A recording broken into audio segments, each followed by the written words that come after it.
2 or 3 of them really going for it. Yeah. Absurdly energetic. Yeah. Yeah. What about that one kid on the right, from where we were looking? He was quite something. That was extraordinary. He was great. Extraordinary.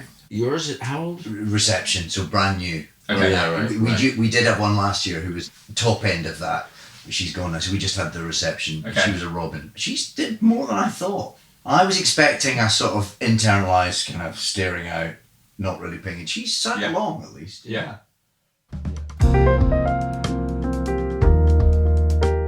David Tennant does a podcast with Stanley Tucci. Stanley, thank you for being here. We've just hot-footed it from our kids' Christmas show. Yes. Right. What's your review? Oh, well, it was good. I mean, it was long, but it was good, and it made me, at the end, I wanted to cry.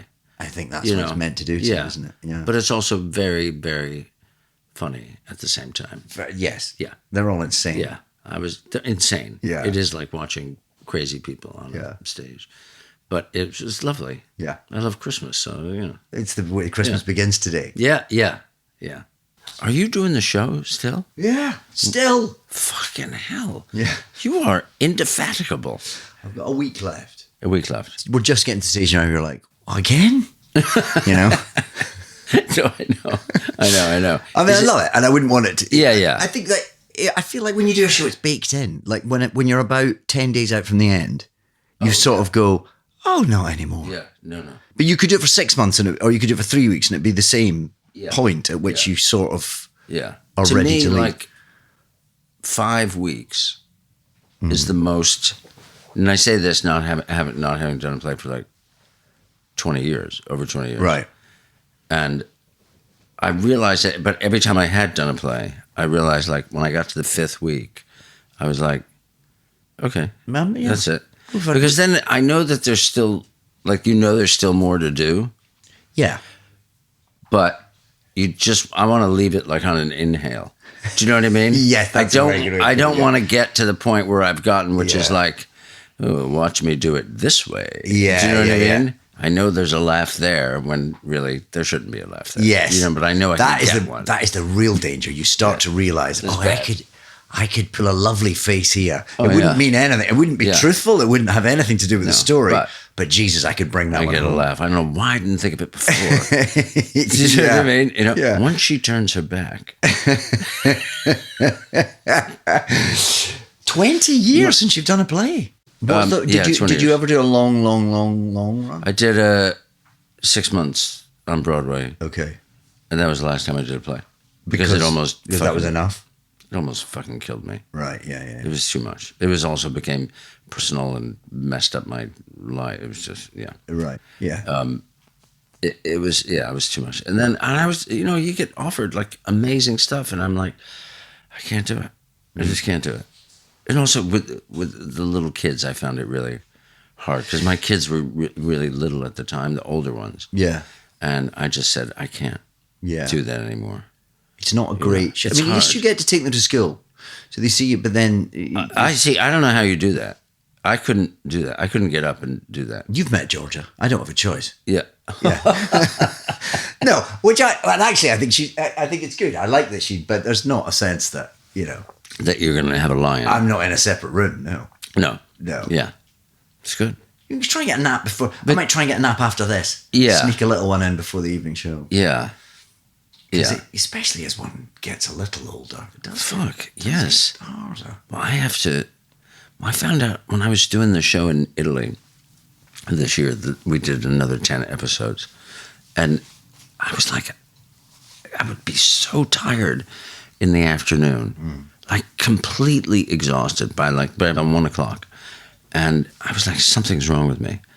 And finally, when it was all over, I think, or just before the last one, I had a blood test and I was like, I know something's fucking wrong with me. Right. And my thyroid was like non-functioning. And is that just because you're tired?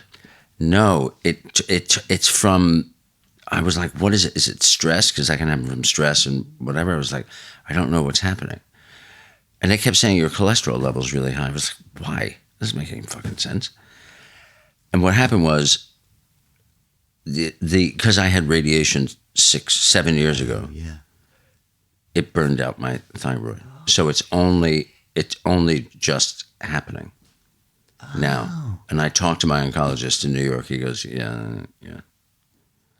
I was like, shit happens. Yeah, he goes, that. I think sometimes it happens and sometimes it doesn't happen. Right.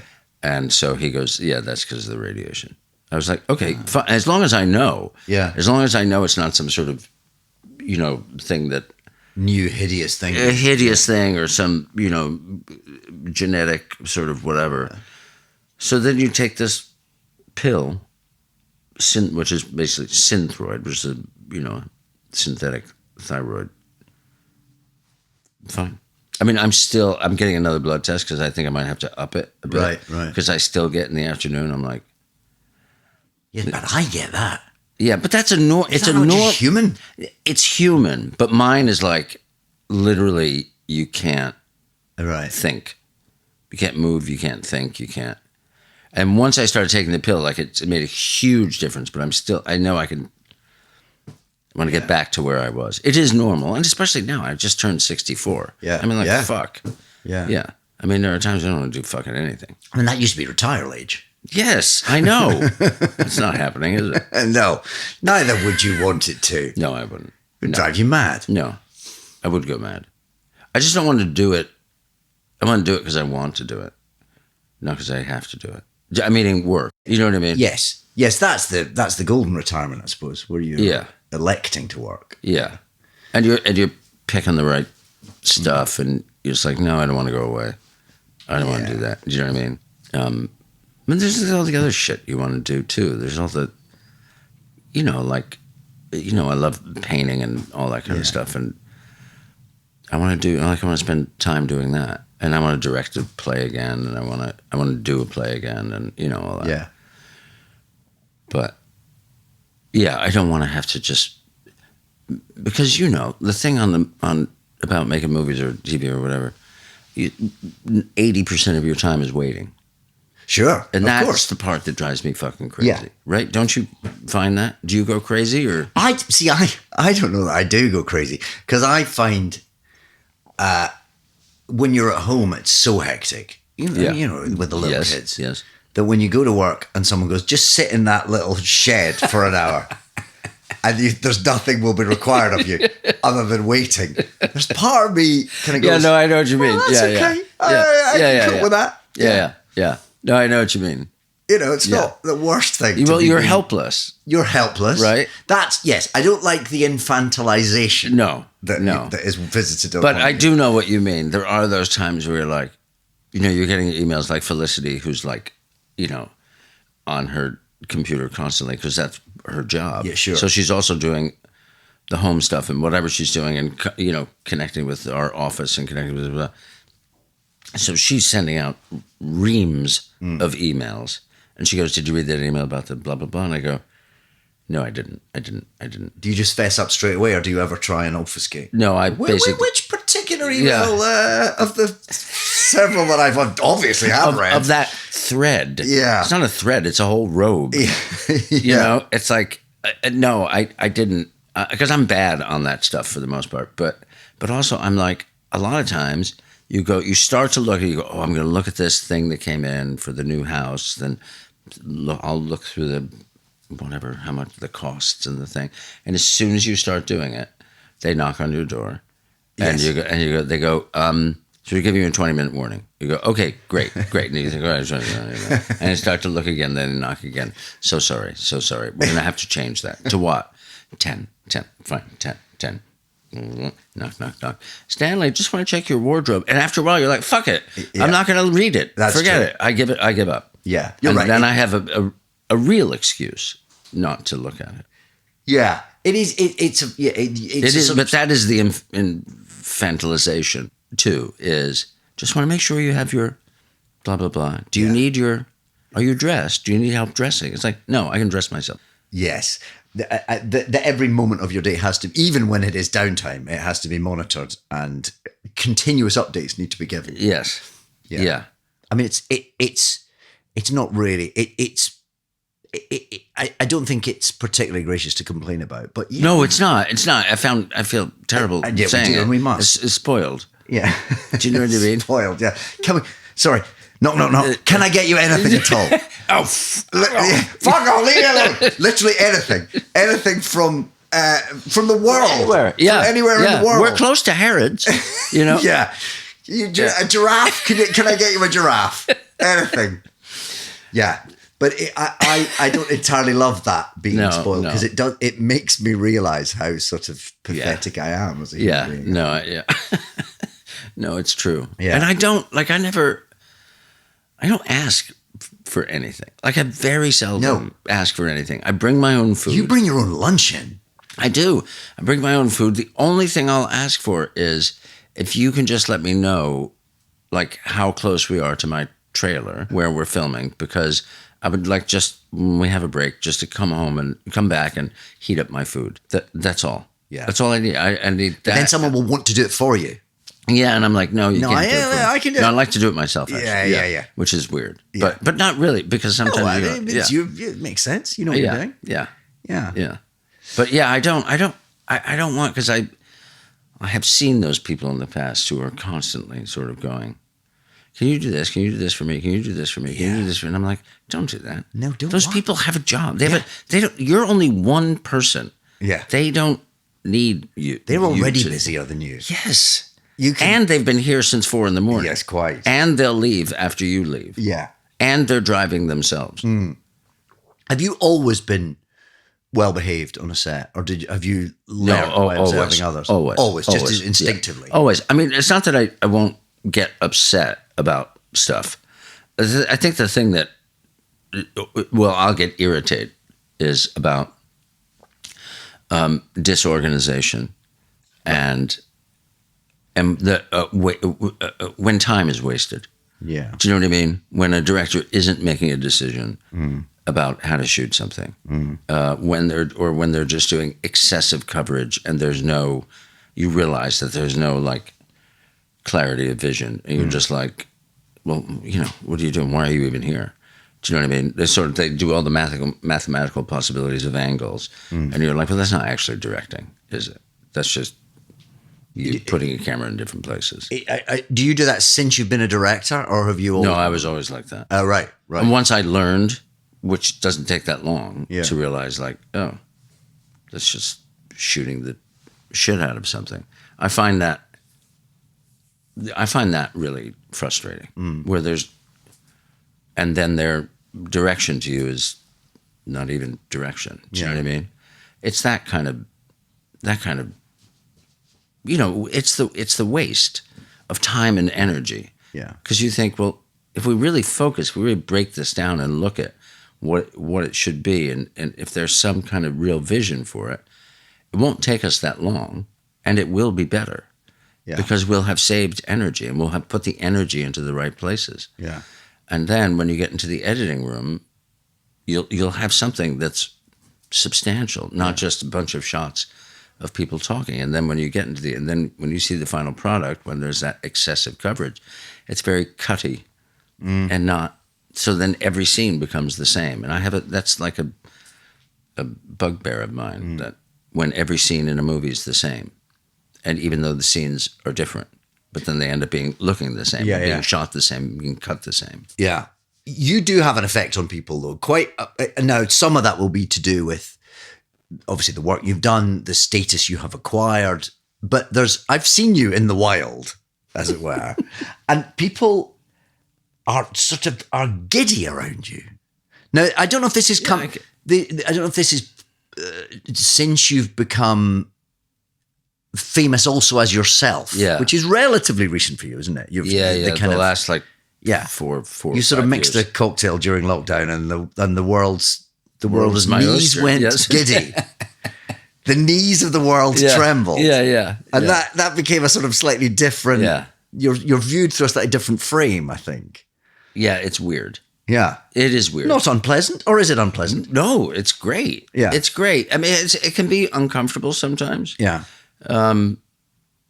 Because you think, I cannot think of myself that way. Yeah. Like I don't. But I know I know when I walk into a restaurant, Oh God, yeah. I mean, it's like put the fear of everybody God into the goes, chef. fuck. And I'm like, I don't really.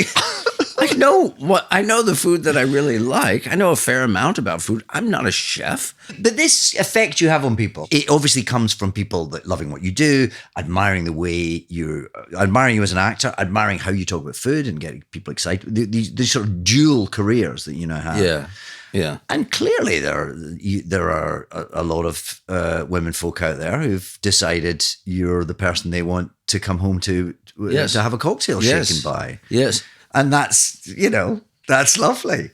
It is lovely. But it's blokes as well. I mean, guys. Guys. It's a sort of, there must be something, impossible for you to comment on this, probably. But people get a sense of you really knowing who you are, of having a confidence, of having a swagger that they aspire to. Yeah. And I wonder how much they only knew. Yeah, well, that's what I mean. I mean, how much of that are you recognizing, and how much of that is a sort of, I don't know what I'm doing? It's a performance of sorts. Sure. You're performing yourself, right? Yeah. So, and I notice it too. Like, I know if somebody turns on a camera, like literally, and I mean, you're probably like you put on a camera, you wake me up at a dead sleep, and there's a camera right there. I'll give you whatever you want. Do you know what I mean? And you go like, we're done, and I'll go back to sleep. Yeah. Right? Yeah. It's real life. Yeah. That is terribly uncomfortable. And yet you now have a version of Stanley Tucci. Yes. That is public property. Yes. How close is that to the Stanley Tucci that Felicity married? It's close, certainly closer than characters I played. Yeah. It's definitely closer. Is it all me? No, it's not, because no one would want to watch that. Do you know what I mean? They'd be like, oh, that's awful. He's not very happy, is he? Do you know what I mean? Why is he always so tired? In the middle of the afternoon, he just falls asleep. That wasn't really a very funny joke. Do you know what I mean? It's like, why is he so annoyed? I think it's a part of me. Yeah. It's a big part of me, but it's not all of me. Yeah. I think that, I think part of the reason that people, first of all, people love food, right? People love Italian food. Absolutely. In particular, I think. And we have this romantic idea of Italy. Yeah. But hopefully in the show we sort of show that Italy isn't always great and romantic, and there are issues as there are in lots of countries. But so it's trying to give you a sort of more well-rounded look at the country through the prism of food. But I think part of like that cocktail thing and all that is our society our world has lost an elegance. But it's lost in elegance, not like we can look at stuff and we can see somebody, in a tuxedo on the Orient Express and all that sort of stuff. And that's like, there's that, and then there's the way everybody else dresses. There's nothing in between. Right. Anymore. Right. Do you know what I mean? Yeah. It's like, sometimes maybe. But when you see people walking down the street, I mean, no one is really dress like people used to dress, not like beautifully all the time, but there was something about people, the way people comported themselves. When I grew up, my dad was an art teacher, went to school in a suit and a tie, right? Into the 70s, he might wear pants and a jacket and a tie or whatever, but that was just it. Still, there was this conscious choice of how you show yourself, how you comport yourself to people. And it shows a respect for you and a respect for the world, I think, and for other people. And I write about this in the book, that I really have difficulty with people walking around in tracksuit bottoms and everyone's dressed like a 9-year-old. Do you know what I mean? And I just think that's weird. Yeah. I think it's weird. Because you're always beautifully turned out. I love to dress well. Yeah. It's only recently, in the last few years, that I actually will wear like sneakers or trainers when I travel, like on a plane. Oh, right. I would never. I always wore a jacket, always shoes, always for years I would just travel in suits. Right. Just right. because I found them really comfortable, Right. too. It was kind of easier. Yeah. Just throw on a suit. The idea that somebody puts on a pair of pants, and this was commented on the Instagram, On the sounded, Instagram, yeah. Just undermined your cool a little yeah, bit. yeah. Yeah. That I had like a pair of pants on and a polo thing, like a knit polo thing, and a belt. Yeah. And one woman commented, he's wearing a belt. Who wears a belt? Like literally that. Oh. Like he's not and he's in his own house. So in other words, when you're in your own house, you just don't wear you just dress in whatever. Yeah. Whereas If at all. if at all. Yeah. Whereas, I'll wear my tracksuit bottoms or whatever when I'm exercising and whatever, and I can spend the day in them after I've worked out, which is gross, but you're like, I got stuff to do. But then I like for dinner, go up, take a shower, put on a pair of pants, You will shirt. dress for dinner. That is. Yeah, I'm not, I mean, not dress, but I'll pants, shoes, Yeah. shirt. And do you, Yeah. is every night cocktail night in your house? Yeah. Every single night? Yeah, not for everyone, just me. Yeah, Sure. I don't need them. I suppose that's it. You've become synonymous with a lifestyle that people But it's a aspire lifestyle to. that I always wanted to live. Sure. Now I'm like, oh, I actually can live this lifestyle. Yeah. Within reason. Yeah. And it was a lifestyle that, of course, my dad would come home, he'd have a drink, then they'd have wine with dinner. And when they had dinner parties, everybody got dressed up. Christmases, everybody was dressed up. Thanksgiving, everybody dressed up. Everything decorated beautifully, table set beautifully. And there was no money. We didn't have money. It was just, they had taste. How Italian did you feel as a kid? Very, Right. very. More American or more Italian? I felt American in the sense that there was, you had so many possibilities. Yeah. Right? And growing up in Right. Westchester, which was really bucolic and it was the suburbs, but where I grew up, initially it was a dirt road. We were on a cul-de-sac. You're surrounded by woods. It was really, really pretty. So you had this, especially in the 60s and 70s, you just felt there was this amazing freedom and hope. The Italian thing, so I felt very American. And when I went to Italy as a kid, when I was 12, I felt very American. Sure. Really American. Because you didn't speak Italian at that No, point. not a word. Right. Not a word. But within 2 months, I spoke fluently. Right. Because you had to. So Yeah, you yeah, did. yeah. And then when I came back, I felt like the two sort of came together. Okay. Do you know what I mean? You sort of, everything gelled, these Yeah. two separate sides of me. But I felt very Italian before I went to Italy in the sense that I knew that the things that my family did on a Sunday, on a Saturday, or whatever, were very different than a lot of the other kids who weren't Italian. Okay. In other words, certainly the food, because Sure. I never had a good meal at a friend's house my whole Right. life. Right. People like to come to our house and eat. Yeah. But also there were all of those obligations. You first of all, you went to church. So right? Catholicism was a big thing. You went to church. You went to see your grandparents on Sunday. Right. One or the other. And spend time with cousins. Christmas, Thanksgiving was only about family. It was very separate. Like you didn't invite a friend to be with you on a holiday. Like it was only family. How quickly did you move on from the Catholicism that came with that world? Pretty quick. Right. Yeah. You weren't sort of blighted by Catholic guilt all your life. No. I have no. I mean, I suppose so because it's sort of part and parcel of being Italian. Right. You're made to feel guilty. Yeah. Yeah. For what? I'm not quite Anything, sure. being And alive. Whatever. Being alive. Yeah. Yeah. Yeah. My first wife, she was a Unitarian. Okay. So, we tried to go to Unitarian stuff, and then I realized that I was more like Groucho Marx in the end, that, I don't want to belong to a club that would have me as a member. Right. So I didn't want to do that anymore. Okay. What is Unitarians? What kind of... They're secular humanists, so they're not really praying to a God.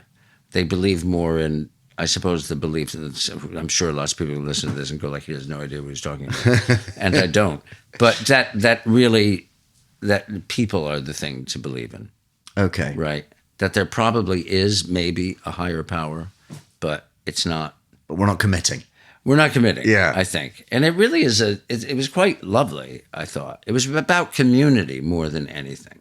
And I think that's a great thing. And I think that's what churches do, what religion can do. But I think it's really more about, unfortunately, power and stuff. Yeah. Well, you've just done this movie about Conclave is all about that, right? Yeah. Yeah. Yeah. That's fascinating. The Yeah. fact that process is still happening. Yeah. You have like 200 old men, only men, Yeah. voting to vote in another old man. Yeah. Do you know what I mean? Who's going to make decisions for 1.6 billion people who are, Catholics? Yeah. And you're like, don't you want to sort of mix that up a little bit? Yeah.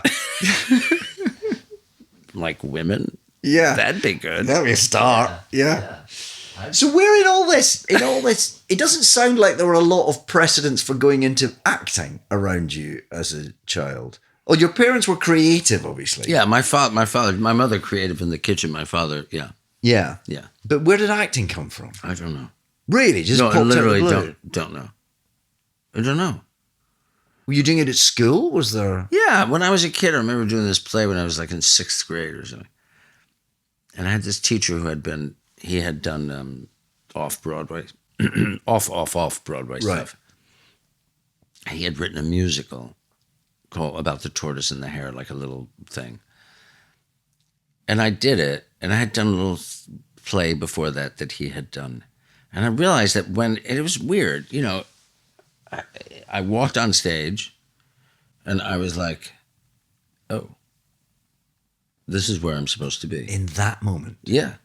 As a kid. Right. Like 9. Okay. I was like, oh, this makes perfect sense. Oh. It was weird. I've never had an experience like that since, where I was so sure that this is what I'm supposed to do. This is where I'm supposed to be. This makes perfect sense. Here, things make sense. Here, I'm secure. Once I get off the stage, I'm not as secure. Yeah. Let's put it that way. Yeah. Quite nervous, shy. And I walk on the stage and knew exactly what to do. Wow. And then as I started doing plays in high school, I knew exactly how to stand on stage, how to be there, how to move something along, to move the pace along of something. And I had this great teacher in high school who directed really sophisticated play. We did Rosencrantz and Guildenstern Are Dead in high school. Wow. If you can imagine. Yeah.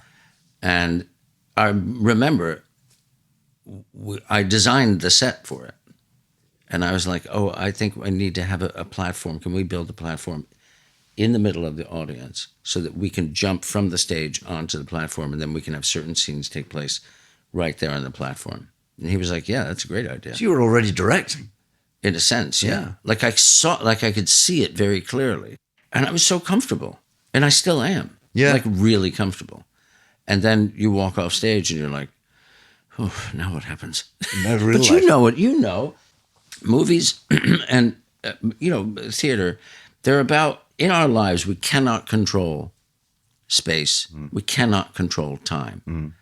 On stage, in a film, you can control space, time, and emotion. It's the perfect place to be. It's, it's why they say, art makes order out of chaos. Yeah. And that's what it is. Our lives are fucking chaos. Yeah. Right? You get on stage and you can just, everything is framed. Yeah. Everything is, there's a beginning, there's a middle, and an end. You can improvise within that structure, but there's still a structure. Yeah. You know it's going to end. You know how it's going to end. Happy or sad, whatever. But you know. Yeah. And so it's a very, very safe, it's about control. Yes.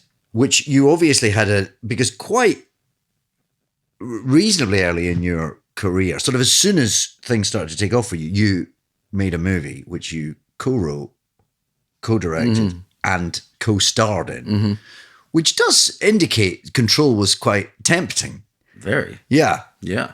And also that was at a point in your career where you weren't a sort of known face, particularly by then, were you? So getting that off the ground must have it was not needed some It was not chutzpah. easy. It took 2 years, which seemed an eternity, and now I know it is nothing. not. It's nothing. Yeah. The last movie I directed took 13 years. Right. Yeah. So, but you're asking people. I did it with Campbell Scott, co-directed with Campbell, and Campbell was, quite well known at the time, so that was incredibly helpful. And then he was able to bring in Isabella Rossellini, Sure, and that made a big difference. And Minnie Driver, who had just made Circle of Friends, so she was the one who actually we got the green light because of Minnie. Oh, right, interesting.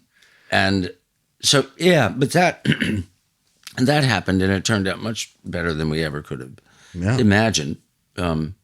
And at the same time, I had done this thing called Murder One. Sure, and that was a big hit, and we got awards and all that sort of stuff. Yeah. And that started to, so those two things happening together, right? And then your career goes like this, and then it goes like that. And then Sure. Yeah. It takes a lot of cues from your own life, that movie, doesn't it? I mean, when I was reading your memoir, and I was rewatching Big Night, it felt like there was a lot, like the timpano and the game, even the games that are played, and the whole Italian immigrant experience was that was obviously something you had access to. I mean, nobody had a restaurant or anything, but no, sure. But the idea was that we wanted to show the Italian immigrant experience in a way that it really hadn't been shown before. In other words, there was no mention of the mafia. That doesn't exist, right? Yes. It's one of the only films made about Italian Americans where the mafia doesn't exist. Had you been playing a lot of mafiosa up to that point? I had. Yeah. Yes, because that's where you'd get your work. Yeah. And after a while, and I went through a 10-year period where I just didn't do it. Okay. And then I did it when Sam Mendes asked me to do Road to Perdition. Because it's Sam Mendes. Because it was Sam Mendes, and nobody was good in the script.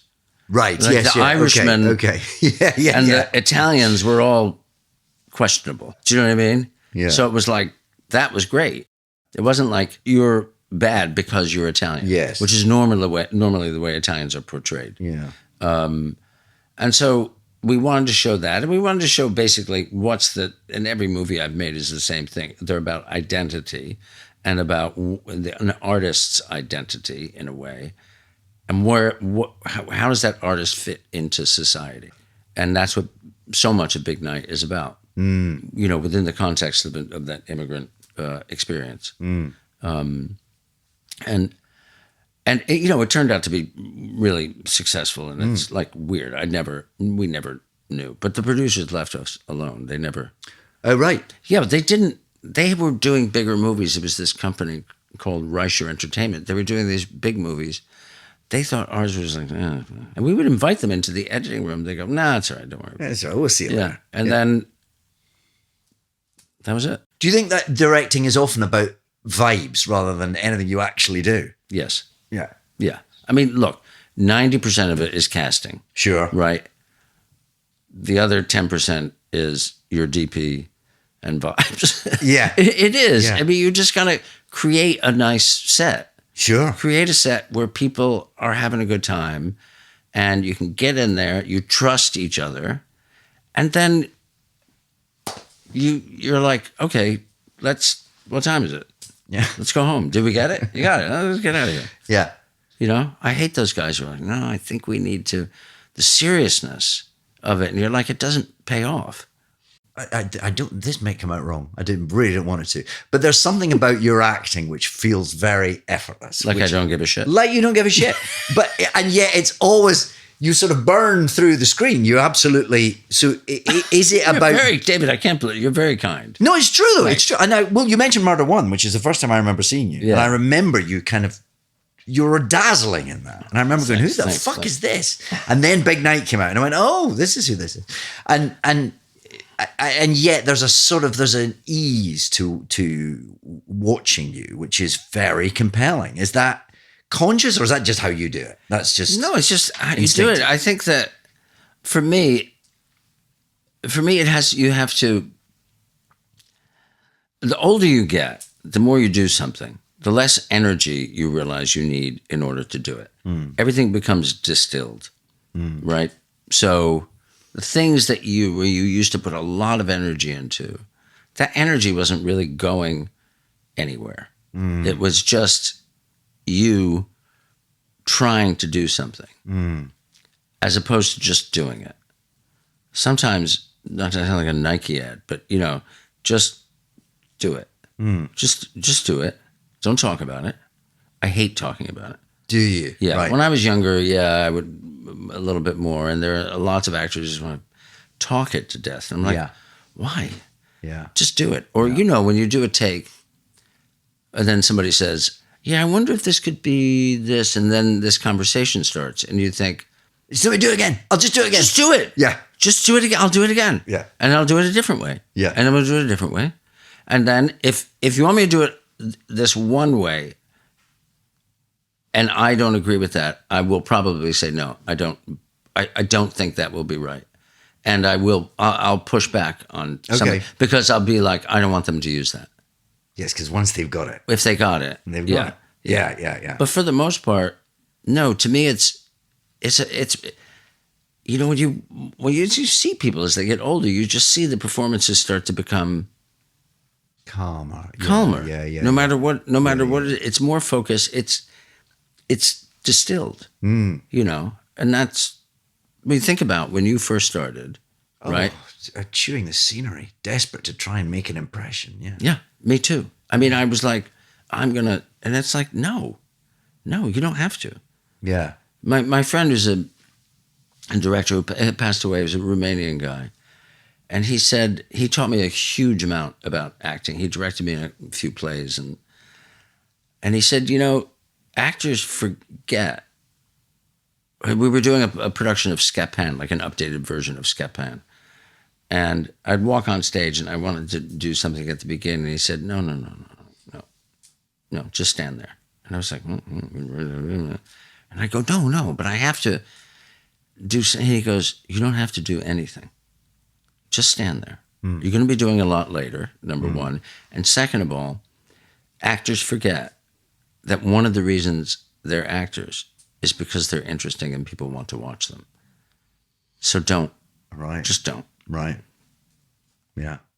And he was so right. Yeah. It would have thrown off the balance of the play, because Scapan through the play goes, plays different characters, does all these different things. The more still it is at the beginning. And that taught me a huge amount. Huge amount. Interestingly, you've said 90% of directing is casting. And in Big Night, you've got yourself and Tony Shalhoub playing Italian immigrants. You've got Minnie Driver, you've got Isabella Rossini. And then you've got it's a brilliant performance, but Ian Holm, the late great Ian Holm, is playing the Italian restaurant owner round the corner. And he's from Essex. Yeah. So how do you get... Because, I'll tell you what, because Giancarlo Giannini was supposed to play that role. Oh, okay. And for whatever reason, it didn't happen. I never did find out the reason. Okay. And we were already in pre-production, and I had to cast somebody. And I was like, it was the hardest role to cast.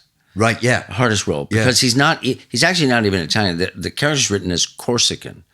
So he's almost like a false Italian. Right? So that's your way into Essex then. So they're right. And he's based on a guy that I had met, and who had these incredible blue eyes, and who was Corsican, but he ran Italian restaurants.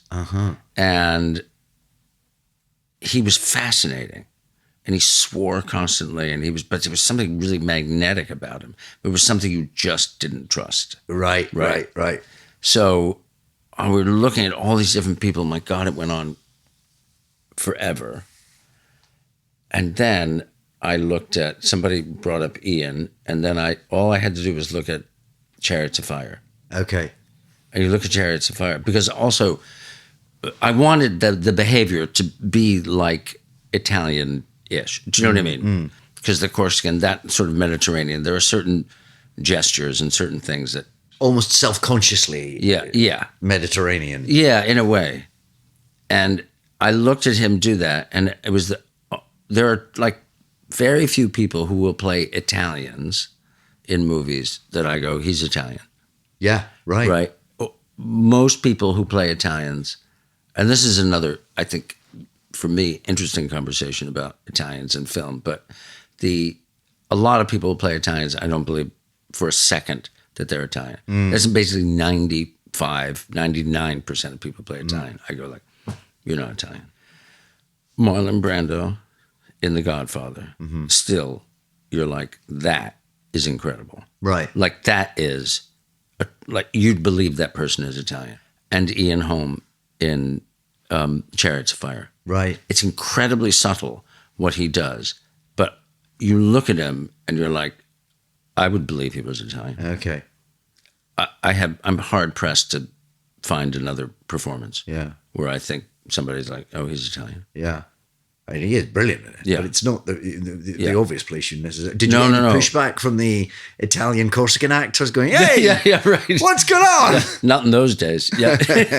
All one of him. Yeah. Yeah. Yeah. Do you think that life alters your work as well? I mean, you've been very open. I don't want to intrude on difficult stuff, but you've talked very openly about how you lost your first wife to cancer, and that obviously will sort of, that's a devastating life moment. Are you aware when you live through something like that your work changes, does as you change as a person, does that alter your acting? Without question. Yeah. Yeah, without question. I mean, just having children changes. Well, quite, right. sure. Losing somebody you love, and somebody really close that you're raising children with, and then you see that person in your children, sure, right. All the time, every day. I mean, that's like, it changes everything. The way you approach somebody gives you like the movie I did with Colin, Supernova, which is about early onset dementia. This couple, and one of them has early onset dementia, and he's starting to slip away. And there's a thing at the end where I say to him, because it's possible that I'm going to commit suicide, so I don't have to suffer, and I don't have to make him suffer. And there's a scene at the end where I say, look, in essence, I want you to be okay. Don't, it's all right, or something. It was much easier than I thought it would be. Right. Because all that stuff is there. Yeah. It's just there. It's just in you. The idea of saying goodbye to somebody. The idea of watching somebody fade away, even though she was fading away in a different way. It's just there. It informs everything you do in life, and certainly in your work. Right. Your dreams are different. I mean, last night I had, again, dreams that she's in. Right. She's in a lot of those dreams, right. A lot of dreams. And then I write that in the new book about, it's just like, it'll always be there. Right. And it's watching the kids thing today. Yeah. Was really, I'm watching Millie, who is with, I have with Felicity. Yeah. And she reminds me so much of my youngest daughter from Kate, right. Camilla. She reminds me of her quite a bit. And it just, you have all these images and memories of watching high school, little grade school plays and stuff like that with her in it. And I'm seeing it again. And you just know, but now you know how it changes, how fast they change, and how it disappears so quickly, and how life is so short. And I think particularly now, I woke up the other night in a panic. I was like, okay, so I have 15 years. I got about 15 years. Unless if I'm like my father, then I'll, middle of the night, Right. 15 years, Right. right? 64. If I live to 80, that's great. And then I calculate the ages of the kids, which, because I can't do maths, took me quite a while. So then you're really Yeah, then I'm really awake. Yeah. Yeah, that's a nightmare. Yeah. Yeah. I got to get up. I got to get a calculator. You know. And and you're just, I think, okay, well, she'll be this old and he'll be this old and the other kids will be this old. They'll probably have kids by then, so that's nice. That's good. I wonder if they'll, because you don't want them to be too young when you die. Sure. Do you think you're hyper aware of that because you were dealt this? Because Catherine shouldn't have died when she did. By all accounts, you should have been, should have grown old together. The kids should have grown up. Yeah. And do you think that sort of that bolt from the blue, that devastation at that point in your life, do you think that makes you more aware of mortality at all? Oh, without question. Yeah. Without question. And that just happens inevitably as you get older, but that just heightens it. And I was always very aware of death because Italians are very aware of death. They speak a lot about death. Right. It's not like Americans or the Brits who don't really talk. You don't talk about that. You pretend it's not going to happen. You pretend it's not going to happen. It's like, it's happening. Yeah. There's another... It's going to happen. Yeah. And the process is occurring right now. It could happen when you walk out the door. You Yeah. know. My grandmother, who was incredibly funny, my mother's mother, after my grandfather died, we went to visit her one day. And she said, my mother said, okay, bye. She's leaving. My mother goes, do you want me to close the door? Or do you want me to keep it open? It was the summer. Do you want me to keep it open? Without even looking, she's sitting on the couch looking at the television. She goes, leave it open. Maybe somebody will come in and kill me. Ow. I laughed so hard. I was probably in my early 20s or whatever it was. I thought, that is genius. And was then she trying to be funny? Oh, yeah. Oh, she was. And then She knew exactly what she did. my mother just looked at her and started laughing. And my grandmother just had like a little smirk like that. Never looked at anybody, just looked at the television. Right. And it's like, that is so healthy to say that. Like, that's so healthy. Yeah. That's the way she felt because she missed my grandfather. Yeah. I mean, it's kind of lovely in it. It's lovely. Yeah. Yeah. It's lovely. Yeah. Yeah.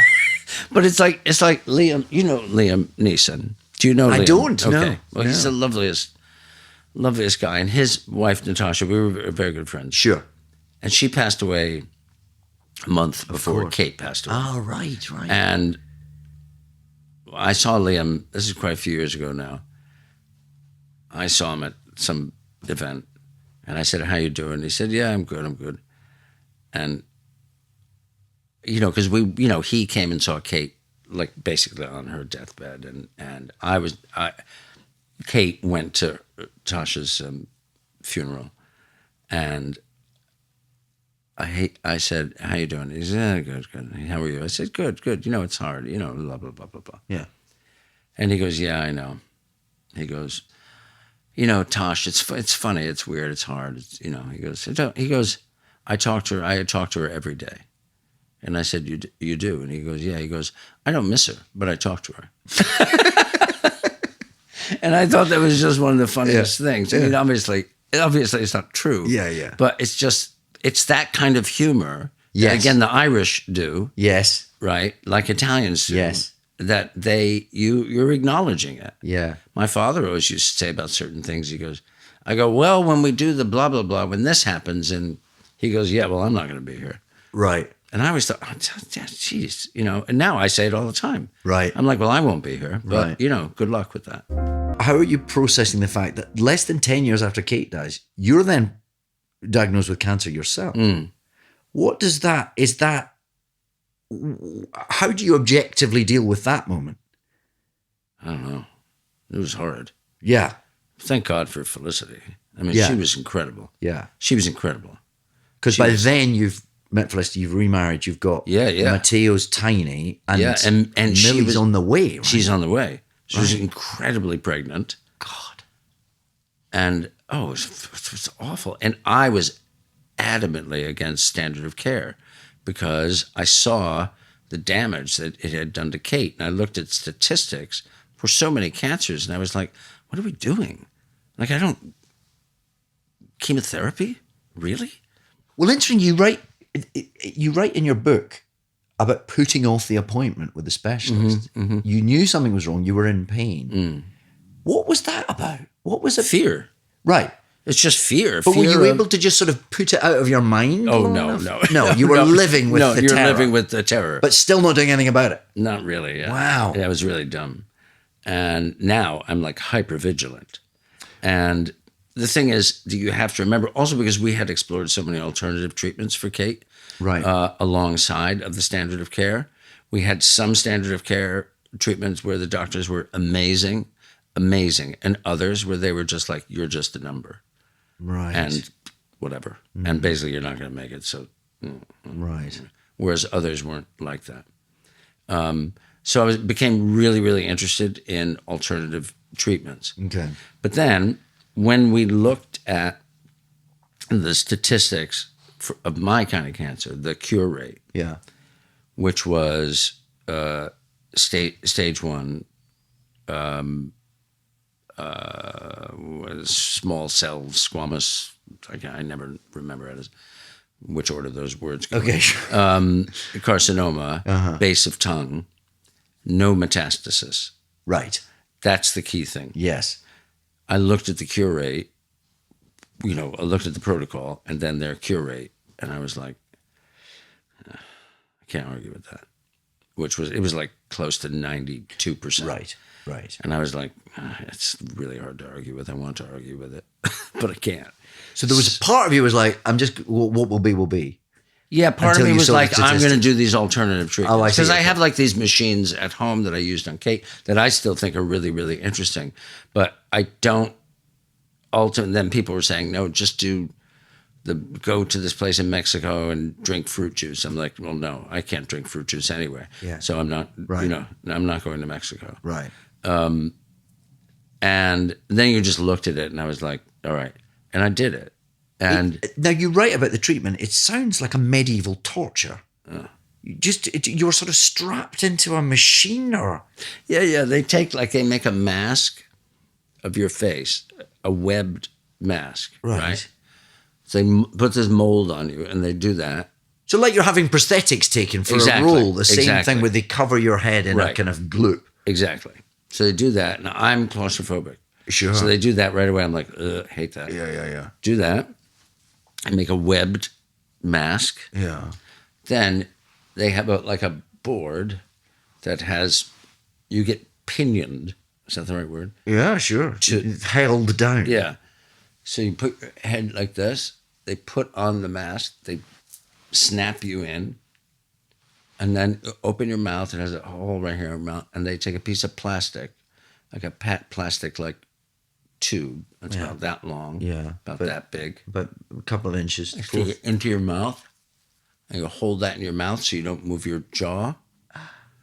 And then you stay like that. You're in like a chair thing, kind of. I can't remember. And then this machine comes around like this and goes back again, Just whizzes around back and forth. And it's zapping It's the doing base of your tongue. It's getting all this. After the first treatment, you're like, oh, that's not so bad. You can do 35 days of it, Every day. 5 days a week, Right. How long does it last? years. No, I mean, No. No, like 5 minutes. and you're just locked in place. Yeah. Right. 5 minutes or so. Okay. And you think it's not so bad. You do it again. By the third day, I was like, I couldn't Right. get out of bed. I couldn't. And then you're doing seven rounds of low dose chemotherapy, Right. but not pleasant. No. Then they start trying to find veins again, and veins are starting to collapse and all that sort of stuff. So within 3 days, I couldn't eat. Yeah. And that was that. And then I put off for like 5 weeks getting feeding tube. I didn't want one, but I just couldn't eat, and I had to, and I was just wasting away. And so they put a feeding tube in here, straight into your chest. Yeah, straight into there, and then you just start putting stuff in, but it fucks you up, and then your mouth is so destroyed. You have sores all over your mouth. And for someone who's spent their life cherishing food, and this is like a sort of cruel joke. It's horrible. You can't eat. You can't. Everything tastes like shit. Nothing tasted like anything. My beard completely fell out, and you still can't swallow. Right, you lose your saliva, so I don't have all my saliva back still. Okay.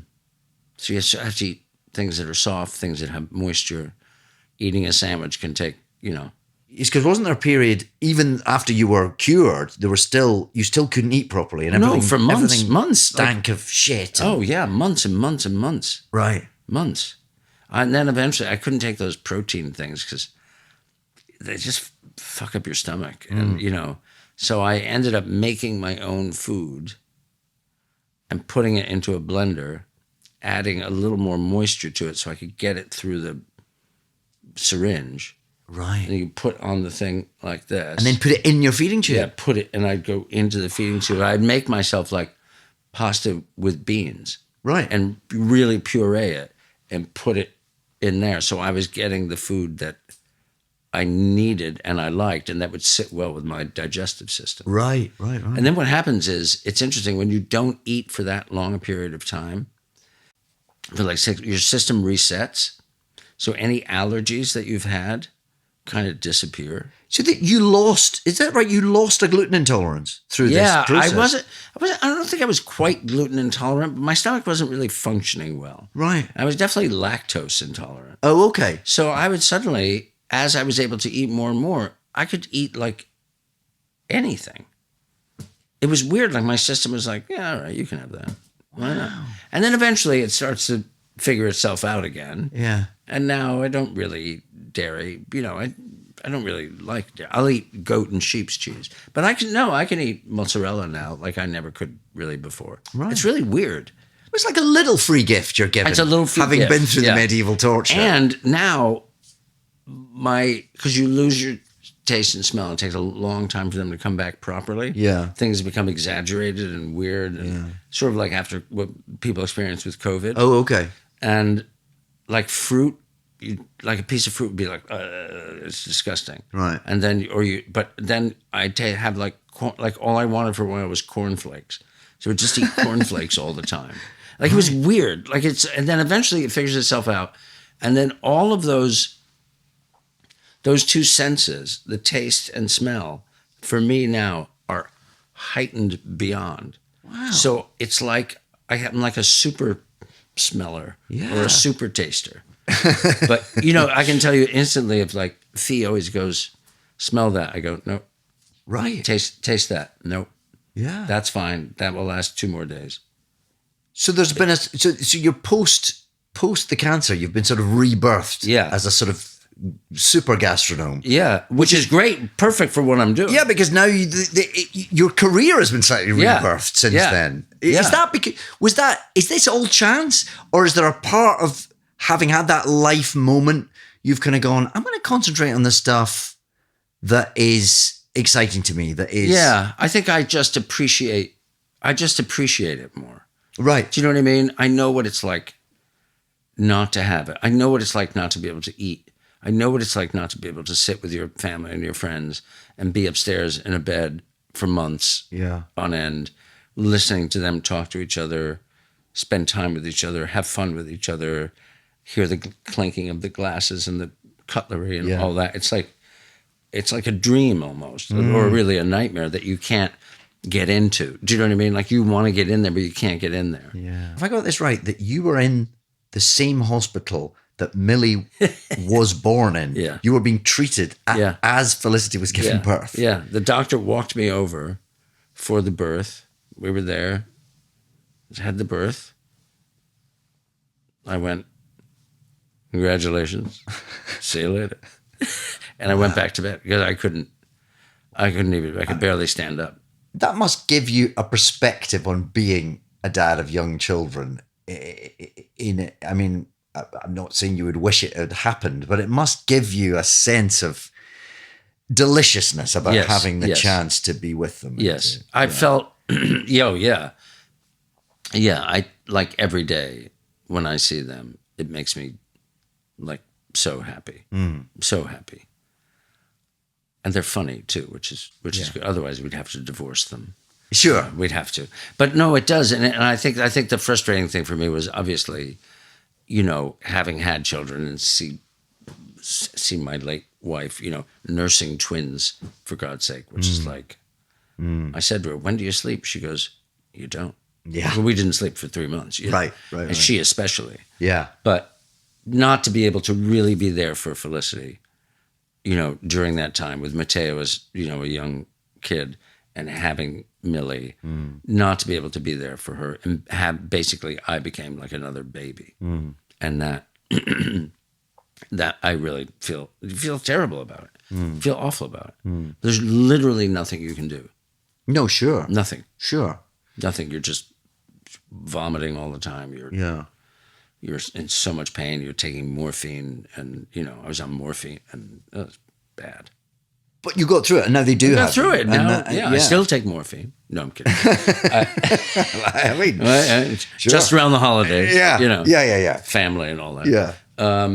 But no, now I'm through it. Now it's okay. I mean, I still get myself checked all the time. I'm careful and all that, but I'm in better shape than I was before. And I just... because you met Felicity, you worked with her sister, Emily, on Devil Wears Prada, that you met. Felicity's a bit younger than you. Did you? She's 21 years younger, and that makes me angry to this day. Sure. Yeah, it's rude. A lot of people would be like, younger. I never wanted to marry a younger woman. Right. I'm so happy that, she's getting some gray hair. It's great. Oh, I don't look as good as I'm like, it's fine. No. I think she's gorgeous. Yeah. She's gorgeous. And the thing is, she's just so mature. Right. More mature than you are. Oh, without question. Without question. Sure.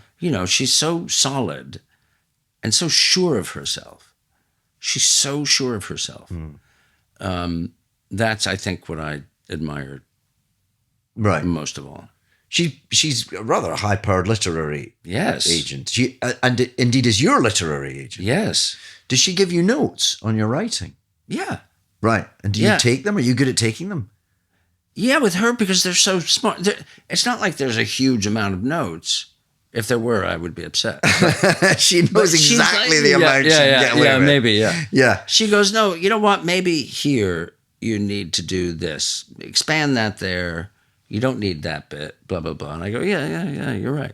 And a lot of times I'll be writing and just sort of go, I don't know what to do now. I'm stuck. She goes, remember the story about the blah, blah, blah when we went to the... I go, yeah, is that interesting? She goes, yes, because you told me about the blah. I go, oh, right, I remember that. Okay, thanks, see you later. Right, yeah. Yeah. Her memory is astounding. Yeah. Mine is fading. Yeah. Do you think you're a better parent second time round, as it were? Yes. You are? Yes. Right. Yeah. And do your older kids recognize that? Probably, and they're probably upset by it. Furious. Yeah. No, I think I am. And I think it's good for them to see me with the little kids. And I can see sometimes they go, well, why is he doing that? And I go, he's doing that because he's this age. Yeah. And he's feeling this. That's why. And you did exactly the same thing, so shut up. Right. Right, yeah. And, yeah. whatever, yeah. You sort of mentioned this before, that sense of you kind of... And did you in your most recent book you write about this sense that you're now in your 60s and you think I've got 20 years, maybe I've got 30 years if I'm lucky. Yeah. And being 60, you know what 20 years is, you know what 30 years is in a way that you didn't when you were 20. Right. How much of that makes you sad, and how much of that makes you hungry to motivate every moment? 100% sad, 100% motivated. Both the things all the time. Yeah. Yeah. Isabella said something in an interview that I saw, because Isabella's almost, I think she's 73 now, maybe she's a little... Isabella Rossellini. Yeah. And she said, she said that people don't really ever talk about the lightness of aging. Okay. And I thought that was a really beautiful thing. She said it's just, there's a kind of letting go, Right. in essence, of aging. And I have started to welcome that, embrace that to a certain extent with certain things. And then at the same time, there are things you're clinging to. Yeah. Do you know what I mean? And that can be a good thing, but that can also just be, let it go. It's all right. You're never going to have that thing. That's never going to work for you. Yeah. That's gone. Yeah. You had it, now it's gone. Yeah. I'm not talking about sex drive. Sorry. We don't need to talk about that. No. We can draw a veil. Yeah. No, Listen, but you yeah. seem very much alive. You seem to be living life at full throttle, and I'd say you've probably got 40 years at least. Oh God, I hope so. And look, as long as you're cognizant. Yeah, And yes, you can, quite. And you 40 can get from good years. point A to point B. Yeah, otherwise, no. Yeah, exactly. No. Yeah. This is so much fun. This has been great. You're great. Oh, Did no, I no. talk too much? No, you never. We could have done Are you this for sure? hours. You're amazing. I've got to go and do a show, unfortunately. Otherwise, we could have kept going. You're fucking insane. No. Call in sick. Thank you Thank you so much. You're amazing. Stan. This was. Thank You're very good at this. Thank you. Thanks.